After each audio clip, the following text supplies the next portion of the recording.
With Elite Dangerous, we've not been hung up on being true to the original Elite or to Frontier.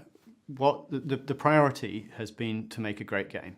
People have this idea of what Elite should be, and trying to match that idea is going to be fun. I see Elite Dangerous as the next step in that franchise, which kind of rolls in the best bits of all those games and then adds some more of its own as well. The original Elite in some ways was more accessible, apart from docking, of course, and where the follow-ons, they built the world in greater detail, and also mapping it to our own galaxy was genius. You know, it makes you think that you're actually in the future and part of a world that you know exists. Obviously, the original games have been big influences, but I've been a science fiction fan for a very long time, and I've always liked the sort of the harder end of science fiction, where there's a lot more sort of justification behind the way things happen. You've got like the detail that you bring in is you try and imagine what a world could be like in 1,000 years' time, and that's not as easy as you might think. There's things that you think might go easily, like nanotechnology or whatever, but it may not turn out. So we've actually got quite a dark world, which I think is quite nice. I'm not a fan of utopia-based science fiction in the future. A lot of it was in the imagination, and now we're having to fulfill that in a lot of detail, and there's a lot of work behind that. We've got a lot of iconic shapes to work from in those original games, so being able to fill out the details in those shapes is a lot of fun, but also it's going to mean a lot to anybody who has played the previous games. I think the challenge for us is to take that wireframe and then keep the iconic shape, keep the design, but then fill the gaps that were left behind. So what would be filled with the player's imagination before, we've got to take that load away, and we've got to fill the gaps with content and with things that would be functional and make sense. Obviously we take quite a lot of influence from different places, but we then put our own spin on things to make it slightly a bit different, something a bit cooler. When you look at it, it looks like, hey, that looks like a Cobra Mark III, or that looks like a Sidewinder, but also, right, we've got these flaps and these fins and these heat vents and these engines, and they all work together and look like it's a real spaceship. You know, it's not just a wireframe anymore, it's actually becoming tangible. A lot of the influences are for the muzzle flashes, the impact effects.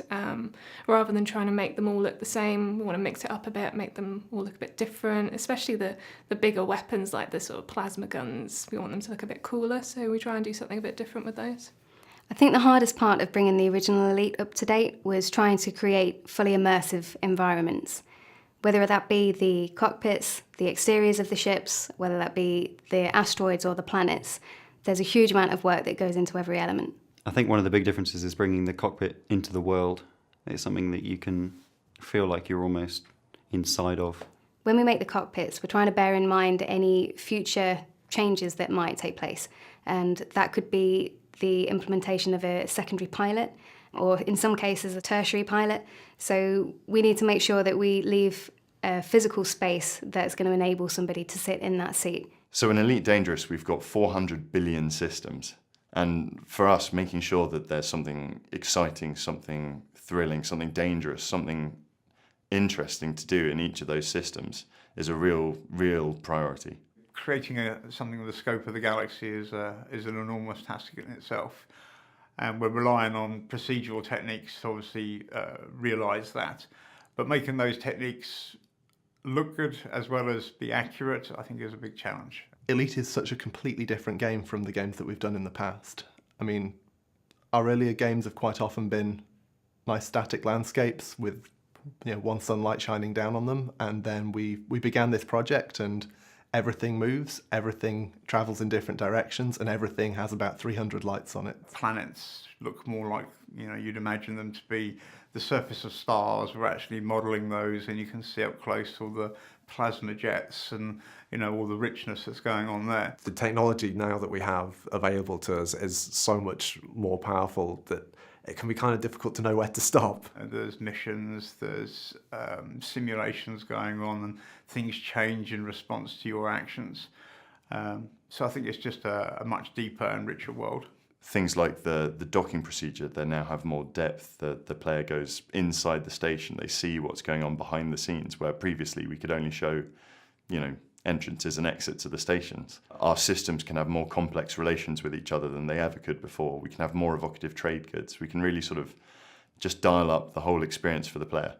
One of the bigger things that I've worked on recently has been hyperspace. That was really good fun to work with. Had a lot of creative freedom with that. The fact that you can go anywhere in space, any point in a system, and you can look at a planet from any angle. The speeds required for that create a lot of interesting challenges for us, and trying to maintain the dogfighting gameplay, the combat gameplay of the original, and balancing that against the ability to travel anywhere. It's really allowed us to keep the core of the game while opening up the galaxy. Getting the feel of the combat right so that it feels great, and it isn't the sort of thing where you immediately, by having a bigger ship, you're immediately going to win a combat. All of that sort of thing, the detail, the turn rates, how heavy a ship should feel, how light. One of the big challenges that we've had is doing great combat in an empty space. Other games can use the environment and gravity to create the sort of gameplay limitations that they need, whereas we've had to use the flight model and the ships to essentially create those interesting gameplay limitations. Making sure that we don't get carried away when we're coming up with something for gameplay purposes. It's a game about science fiction, but there has to be science, there has to be reality there. So we can't just sort of create a good idea because it's good gameplay. Sometimes it has to make sense within the fiction of the world as well. People think, oh yes, well science, that's a sort of fixed thing, but actually there are lots of theories and they conflict in lots of places, so it's trying to find a way forward, which I think is the most accurate sort of interpretation of some of the results we've seen. And it's a process that I've thoroughly enjoyed. One of the bones of contention in any space game is the idea of no sound in space. One creative dilemma we've faced with sound design regularly is this whole scientific accuracy and realism versus just making the game sound cool. As a creative designer, I don't really want to think about that particular part of science. And quite often those two just are exactly the same thing and it's beautiful, but quite often they are totally pulling in different directions and we have to make a choice. So we've tried to be as realistic as we can where we can, but we've had to enhance certain aspects of gameplay with audio. We felt that to be totally necessary, just to inform the player of what's going on more than anything else. And we found it to increase immersion considerably. There's a lot of sci-fi sound design cliches out there. For example, we all think we know what a laser gun should sound like or what a spaceship engine should sound like, and yet none of us have actually heard those sounds. If there's any influence that we always try and stick to, it's try finding a different way to do the same thing and create our own specific universe. So what we've tried to do is carve out our own style and try and navigate around some of these preconceptions and try and do our own thing as much as we can. Our lead audio, Joe, says, try and think of something original. Don't do a beep or a bleep for a GUI element. Create something new. We weren't composing for cutscenes and specific scenes. It's about moods and changing emotions and describing the beauty of space and the mystery of space. The biggest difference with Elite Dangerous, I think, is the fact that we're multiplayer, the fact that we're online. And it enriches the gameplay so much to be able to go on adventures with a friend, to meet people that are real people, to actually talk to them. I think there's loads of potential for co-op in the game. I think that should be something that everybody should explore. When we were testing the voice comms, Joe and I had a great session with each other, just attacking NPCs. And with voice comms, it was just so much fun. And you could just see the scope for having wingmen and going off and enjoying adventures together is huge. For me, the most exciting thing with Elite Dangerous is the fact that the galaxy is real. The fact that you look at the night sky, the real night sky outside, and it matches the game as close as we can, that every single dot you can see is a star that you can visit. The coolest part of Elite Dangerous has got to be just how vast the game is and how small you as a player are. You're like a speck of dust floating in the universe. It's incredible. And it's really brought home to me how small we all are and how massive space is. And the distance between planets in the game and the scale of the universe is accurately modelled, and it's just mind-blowing, the distances and the time it takes to travel. There are a lot of things about it that amaze me, but the more I learn, the more sort of science we put into it, which I know doesn't matter to a lot of people. It matters a lot to me, but it's that richness, that feeling that I'm exploring something real. And then when I look back at a constellation in which the sun is one of the little dots, that's real, and that's what you really would see from that distant system. For me, it's the stuff that's just coming in at the moment, and that's the exploration. I love the idea of just heading out from human space into, out into the galaxy and seeing what we'll find. My favourite part of Elite Dangerous at the moment is the flight simulation, my connection with my ship, and the detail in which you can go into your ship and everything that comes with it. So the docking, requesting, and that whole part of it, because I come from flight sims, and so that really ticks all my boxes. I really like that. The feeling of actually being present in your ship, that it's a real object that you're operating and not just moving a reticle over a target. I think for me, it has to be the boost. It's been a year and I still haven't got over just how good a job the audio guys did with that. The coolest part has been the audio so far, particularly in stations, things like that, having the voices echoing off the walls and just the sounds as you go through the docking port, things like that. I think as well the art team's done an incredible job just making the galaxy a beautiful place. The galaxy map is a really, really cool part of Elite. Being able to see the trade routes and everything if you have a mission that you're currently involved in, being able to select all the elements that are related to that mission and find out where trade routes are going on. It's such a fantastic bit of design and code and art that's all come together. It really is quite mind-blowing when you see it for the first time.